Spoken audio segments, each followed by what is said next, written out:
ప్రియులారా, దేవుని యొక్క కొలతలేని కృపా కనికరము చేత, ఆయన కనికరము చేత దినము పరిశుద్ధాత్మనితో ఈ కార్యక్రమమును మీ ఆశీర్వాదము కొరకు మిక్కిలి ప్రయాసపడి మేము జరిగిస్తున్నాము. ఈ ప్రయాసము యొక్క ప్రతిఫలము ఖచ్చితముగా మంచిదిగా ఉంటుంది. ఈ కడవరి దినములలో ప్రతి దేవుని బిడ్డలకు ఒక నడిపింపు. మీరు అక్కడికి వెళ్ళండి, ఇక్కడికి వెళ్ళొద్దు, ఇది చెయ్యండి, ఇది చెయ్యొద్దు, ప్రభు మీతో ఉంటాడు అని ధైర్యము చెప్పుటకు ఈరోజు మనుషులు కావాలి కదా. అబద్ధాలు చెప్పడానికి చాలామంది ఉన్నారు, కొరతలు చెప్పడానికి చాలా మంది ఉన్నారు, కానీ ధైర్యం చెప్పడానికి కొద్దిమందే ఉన్నారు. సోలిపోకండి. ఈ దినములు మనుషుని యొక్క ప్రేమ తరిగిపోయేటువంటి దినములు కనుకనే పరిశుద్ధాత్మునితో మనము ప్రయాణము చేయడం అలవాటు చేసుకోవాలి. సరేనా? ఈ దినమునకు సంబంధించిన దేవుని మాట 1 రాజులు 18వ అధ్యాయము 43వ వచనం, 44వ వచనం.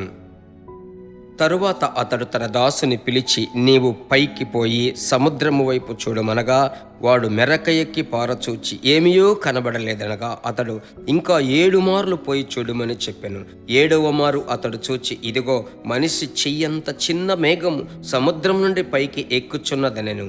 అప్పుడు ఏలియా, నీవు అహాబు దగ్గరకు పోయి నీవు వెళ్లకుండా వర్షము నిన్ను ఆపకుండునట్లు నీ రథమును సిద్ధపరచుకొని పొమ్మని చెప్పుమని వానిని పంపెను. ప్రియ దేవుని బిడ్డలారా, ఏలియా గొప్ప ప్రవక్త. అతన్ని చెవులో భయంకరమైనటువంటి కరువు దినాలలో ఒక స్వరం వినబడుతుంది. 41వ వాక్యం, విస్తారమైన వర్షము వచ్చినట్లుగా ధ్వని పుట్టుచున్నది. సంబంధమే లేదు, వర్షమునకు సూచనలే లేవు, గుర్తులే లేవు. విస్తారమైన వర్షపు చప్పుడు. అహాబు రాజును చూసి చెప్పు, రథమును తీసుకొని త్వరగా బయలుదేరి వెళ్ళు, వర్షము నిన్ను అడ్డగించకూడదు. ఇంకొక వైపు తన దాసుని, అతను సేవకుడే, అతను ప్రభు దాసుడే, ఏలియాకు తోటి సహాయకుడు. చదువుకున్నాం కదా మనం. చూడు, నువ్వు కావాలంటే సముద్రం వైపు చూసి చూడు, అక్కడ మేఘము లేచుచున్నది. వాక్యము సెలవిస్తుంది. దేవుని బిడ్డలారా, వాక్యములో చదువుకుంటున్నాం, ఏమీ కనబడలేదు. నువ్వు మేఘాన్ని చూడమంటున్నావు, ఏమీ కనబడలేదు. వచ్చి చెప్తున్నాడు, మరలా వెళ్ళి చూడు. అయ్యా, ఇంతకుముందు చెప్పాను, ఇప్పుడు చెప్తున్నాను, ఏమీ లేదు, మరలా వెళ్ళి చూడు. ఇలాగా వెళ్ళి చూడు చూడు చూడు అని చెప్పి అతడు లేదు లేదు అంటున్నాడు.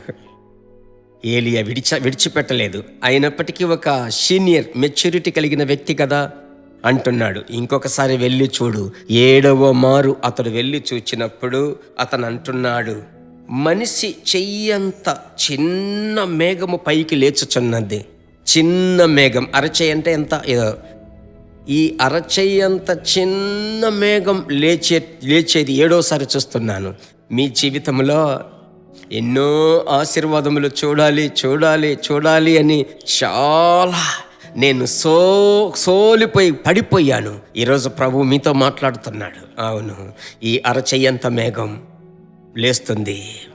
అరచెయ్యి మేఘం వల్ల ఏమీ జరుగుతుంది, కానీ అరచెయ్యి మేఘమే గొప్ప ధ్వని లాంటి వర్షాన్ని తెచ్చింది కదా. అందువలన ఇందులో నుంచి ఒక పాఠం మనము నేర్చుకోవాలి. ఏమిటంటే, మన కన్నులు విశ్వాసపు కన్నులుగా ఉండాలి. విశ్వాస కన్నులు గలవారమై ఉండాలి. ఏలియాకున్నాయి విశ్వాసపు కన్నులు. అతని చెవులు విశ్వాసపు చెవులు, విస్తార వర్షపు చప్పుడు. ఆయన ఆశేంది, నా అసిస్టెంట్కి ఆ కృప కావాలి. అలాగైతే ఈరోజు ఈ కృపను ఇచ్చేటువంటి ఆత్మదేవుణ్ణి అనుకోనండి. ఈరోజు చూస్తే మీరు బియ్యం లేకుండా ఉండవచ్చు, బ్యాంకులో డబ్బు లేకుండా ఉండవచ్చు, పర్సులో ఏదో 5 రూపాయలు 10 రూపాయలు ఉండొచ్చు. ఏం చెయ్యాలి ఈరోజు? దిగులు పడకండి. దేవునికి సమస్తము సాధ్యం. యేసు నామములో వర్షం పడలేదు, కానీ వర్షం రాబోతుంది, రథమెక్కి త్వరగా బయలుదేరు అంటున్నాడు. ఇదే విశ్వాసపు వాక్కు, విశ్వాసపు క్రియ. కనుక మీ విశ్వాసమే లోకమును జయిస్తుంది. నా విమోచకుడు సజీవుడు. ధైర్యంగా ఉండండి. అభిషేకమును ఆనుకొనండి. ఆత్మలో నింపబడి ప్రార్థించుదాం. మా పరిశుద్ధమైన మంచి తండ్రి, పరిశుద్ధాత్ముడా, మీ బిడ్డల యొక్క కన్నులు తెరవబడునుగాక, విశ్వాసపు కన్నులుగా మారునుగాక. ఈ రోజు ఉన్నటువంటి ఫైనాన్షియల్ స్టేటస్, ఈ రోజు ఉన్నటువంటి ఫైనాన్షియల్ క్రైసిస్ను చూసి సోలిపోకూడదయ్యా. మీ బిడ్డలను తట్టి లేపి క్రొత్త బలముతో నింపి మీ పరిశుద్ధ నామాన్ని మహిమపరచుకొనండి. చదువు కార్యం, ఇంటి కార్యం, శరీర విషయం, వ్యాపార విషయం, సేవను గురించినటువంటి భారం అన్నిటిలో మీ కృప ఉంచండి. దేవా, సమస్తమును దేని కాలమందు చక్కగా జరిగించువారు, చేసి ముగించి మీ నామాన్ని మహిమపరచుకొనని యేసు నామములో తండ్రి, ఆమెన్, ఆమెన్. ఎంత సంతోషం. అనేకులకు పంచుకొనండి. God bless you. మరలా కలుసుకుందాం. దేవుని బిడ్డలారా, ఈ వర్తమానము మీకు మిక్కిలి ఆశీర్వాదకరముగా ఉందని మేము నమ్ముచున్నాము. ఇంకనూ మా వర్తమానములను విని ప్రభువులు ఆశీర్వదింపబడుటకు జీసస్ మీట్స్ మినిస్ట్రీస్ అను మా యూట్యూబ్ ఛానల్ ను సబ్స్క్రైబ్ చేయండి. మరియు మా ప్రార్థన సహాయముకై మీరు సంప్రదించవలసిన మా ఫోన్ నెంబర్ 9842528236 మరియు 7299546363. Email gpsrobinson@hotmail.com. ప్రభు మిమ్మును ఆశీర్వదించునుగాక.